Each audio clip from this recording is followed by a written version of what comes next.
پوچھوں کہ طاقتور انسان کون ہوتا ہے تو آپ کیا جواب دیں گے؟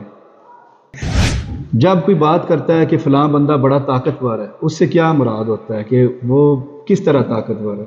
اس میں زیادہ انرجی ہے، اس میں زیادہ انرجی ہے، اس کے بڑے بڑے مسلز ہوں گے، یہی جواب ہے نا آپ کا؟ یس۔ اگر میں آپ کو یہ بتاؤں کہ ایک کمزور سا انسان بھی دنیا کا طاقتور ترین انسان ہو سکتا ہے تو آپ سوچیں گے وہ کیسے؟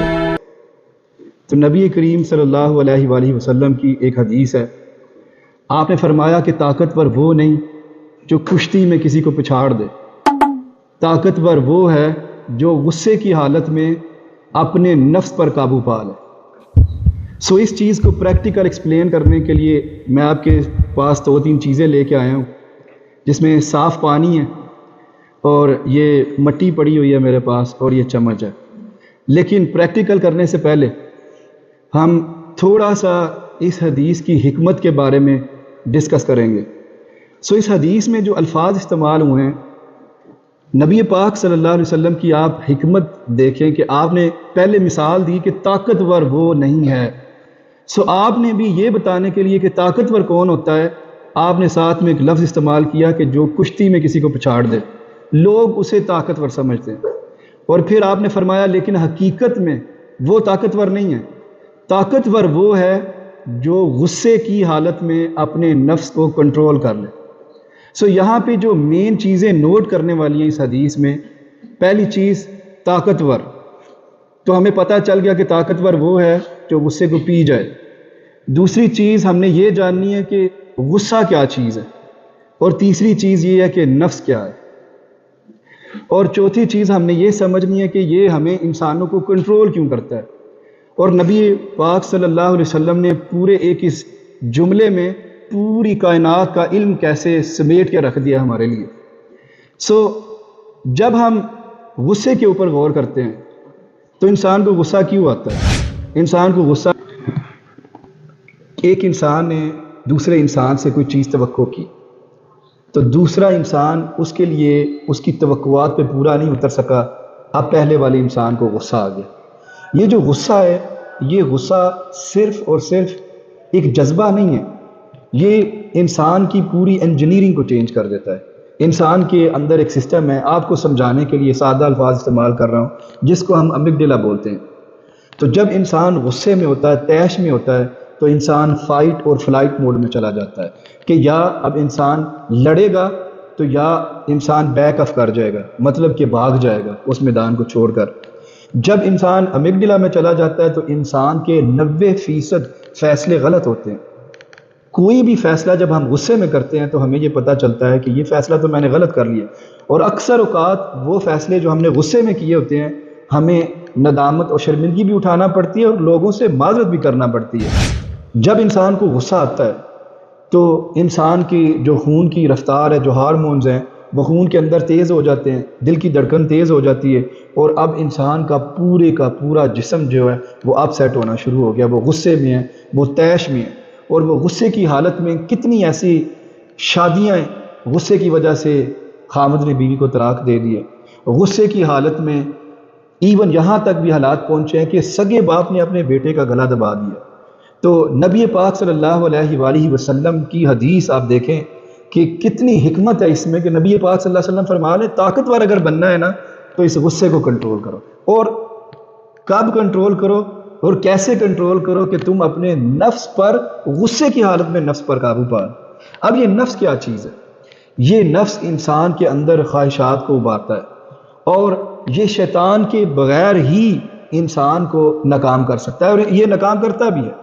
اب مثال کے طور پر نفس ہمیشہ شارٹ کٹ بتاتا ہے انسان کو، اور اس کے کانوں میں وسپرنگ کرتا رہتا ہے۔ جب انسان کا ضمیر جاگتا ہے وہ اس کو جھنجھوڑتا ہے کہ یہ تم کام کر رہے ہو، یہ غلط ہے، یہ اللہ اور اس کے رسول صلی اللہ علیہ وآلہ وسلم کے فرمان کے منافی ہے، لیکن اس کا نفس کہتا ہے تم یہ کام کر جاؤ۔ نفس کہتا ہے کوئی بات نہیں، تمہاری ابھی تو بہت زندگی پڑی ہوئی ہے، تم بعد میں توبہ کر لینا۔ اور پھر نفس انسان سے ایسے کام کروا لیتا ہے کہ انسان بعد میں شرمندگی بھی اٹھاتا ہے اور اپنے آپ کو کوستا رہتا ہے کہ میں نے وہ غلط کام کیوں کیا۔ میں نے وہ ظلم، میں نے وہ زیادتی دوسروں کے ساتھ کیوں کی، اور اب نفس نے وہ کام کروانے کے بعد اب وہ مطمئن ہو کر ایک جگہ پر بیٹھ گیا۔ اب اس حدیث مبارکہ کو جو میری سمجھ میں آیا وہ پریکٹیکل کر کے میں آپ کو دکھانے کی کوشش کروں گا۔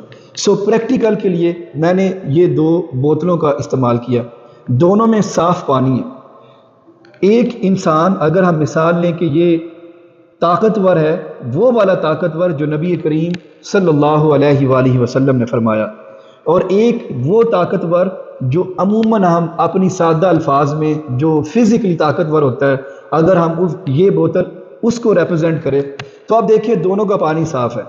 اب یہ بندہ نبی کریم صلی اللہ علیہ وسلم کی حدیث کے مطابق کوشش کرتا ہے کہ وہ اپنے نفس کو کنٹرول کرے غصے کی حالت میں، لیکن اس سے کنٹرول نہیں ہوتا اور غصہ اس کے اندر آ جاتا ہے۔ اب یہ دیکھیں صاف پانی، جب میں نے اس مٹی کو اس میں ڈالا تو یہ گدلا ہو گیا۔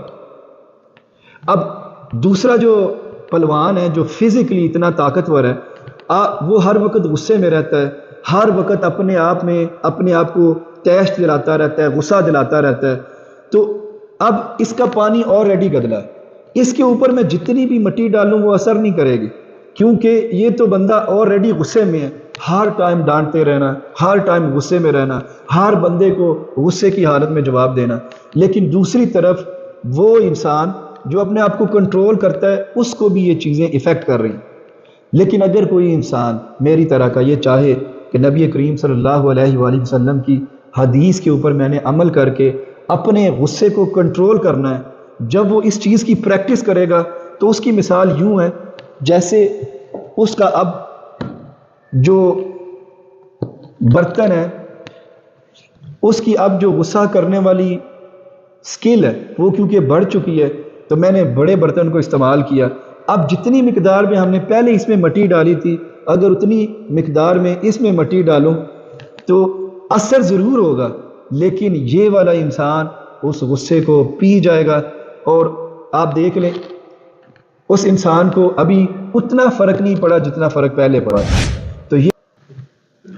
تو یہ حدیث ہمیں یہ سبق، یہ درس دیتی ہے کہ جن لوگوں کو ہم طاقتور سمجھتے ہیں، جو فزیکلی طاقتور ہیں، وہ طاقتور نہیں ہیں، کیونکہ فزیکلی طاقتور ہونا عارضی طور پر ہے۔ جتنی دیر ایک انسان جوان رہتا ہے، جتنی دیر اس کا جسم ساتھ دے گا، جب تک انسان کا ایکسیڈنٹ نہیں ہوتا تب تک اس کا یہ جسم طاقتور ہے اور اس کے پاس طاقت ہے۔